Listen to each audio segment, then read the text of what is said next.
বার্তা দিলেন। দেখুন, বেশ কয়েকটি স্পেসিফিক কোশ্চেন আছে যে আত্মহত্যা বলে চালিয়ে দেওয়ার চেষ্টা হয়েছিল। কেন এটা মারা যাওয়ার বেশ কিছু ধরে তার পরিবারকে মুখ দেখতে দেওয়া হচ্ছিল না কেন?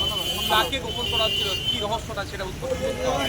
যে অফিসারের সাথে যুক্ত আছে তাদেরকেও শাস্তির ব্যবস্থা করতে হবে। এই ধনঞ্জয়ের মতো সঞ্জয় হয়ে যাচ্ছে না তো?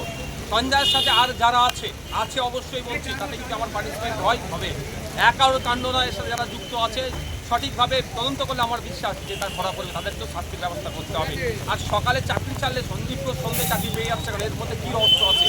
যে হাসপাতালে যে বর্জ্যগুলো আছে সেগুলো দিয়ে দুর্নীতি হচ্ছে না, র্যাকেট ছিল, এটা কার কী কাহানি আছে সেটাও খুঁজে বার করতে হবে। তারা তদন্ত করছে এটা। আর সিবিআইয়ের কাছে 12 দিন হয়ে গেল, এখনো পর্যন্ত প্রোগ্রেস সে অর্থ দেখতে পাচ্ছি না। প্রয়োজনে সিবিআই যদি মনে করে এই ধরনের চোর পুলিশ খেলা খেলবে, তাহলে কিন্তু সিবিআই সিজিও কমপ্লেক্স আমাদেরকে অভিযান করতে হবে, ঘেরাও করতে হবে। সঞ্জয়ের বাড়িতে আর একটা কথা হচ্ছে যে মুখ্যমন্ত্রী যে 10 লাখ 5 লাখ 2 লাখের যে রেট বেঁধে দিচ্ছেন, এটা বাধা বন্ধ করা হোক।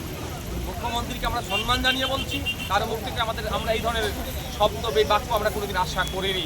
যদিও অন্যের এক বিধায়ক মুখ্যমন্ত্রী সম্পর্কে যে কুরুচিকর মন্তব্য করেছে, 25 লাখের রেট বেঁধেছে, সেটাকে যেমন ধিক্কার জানাচ্ছি, একইভাবে মুখ্যমন্ত্রী যে 10 লাখের কথা উল্লেখ করছে ধিক্কার জানাচ্ছি। আমরা খুব শোকাগ্রস্ত, আর আমাদেরকে টাকা দিয়ে উনি ভুলাতে চাইছেন।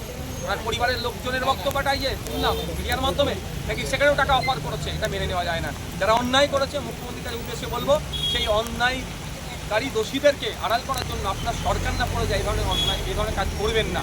আপনার কাছ থেকে আমরা আশা করছি নিরপেক্ষতার সাথে কাজ করবেন। যদি এখন সিবিআইয়ের হাতে মামলা গিয়েছে, আর আমি অন ক্যামেরা বলছি, সিবিআই দ্রুত বিচার চার্জশিট করে কোর্টকে দিতে পারবে, রাজ্য সরকার যদি সহযোগিতা করে। আমি আশা করব রাজ্য সরকার সহযোগিতা করবে সিবিআইকে।